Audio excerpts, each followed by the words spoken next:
Hi everyone, Ian Hanrahan here, Head of Food, Beverage and Agribusiness for Institutional Banking in Australia, and we are very excited to be only a matter of days away from Beef Week in Rockhampton, which for many of us will be the first major conference we've been able to attend since the pandemic.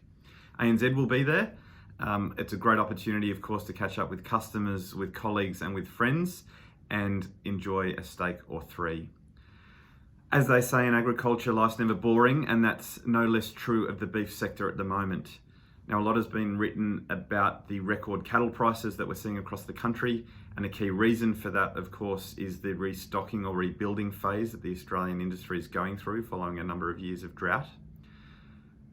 But the consequence of a restocking phase, of course, is that less cattle are coming to market, and consequently we're seeing the processing industry under capacity, the processing industry now being Australia's largest manufacturing sector, and we're seeing less Australian meat on the export markets. I'm recording this roughly 15 kilometres from the Port of Brisbane, traditionally Australia's largest meat exporting port, and at the moment we're seeing materially lower volumes going to those traditional markets of the US, China, Korea and Japan. At the same time, we're seeing competition, particularly from the North American and South American countries coming in, muscling in on Australia's territory in those key markets. And you can bet that even when our volumes return back to normal, those countries will be working hard to defend the market access that they've gained. But there is good news. Demand for beef globally remains really strong, notwithstanding the pandemic.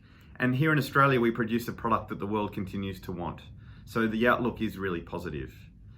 On top of that, we see emerging opportunities in new markets that we encourage the industry to focus on. If the last 12 months has taught us anything, it's that in a world of pandemics, of geopolitical tensions and of tariffs and trade barriers, it pays to have a diversified customer base.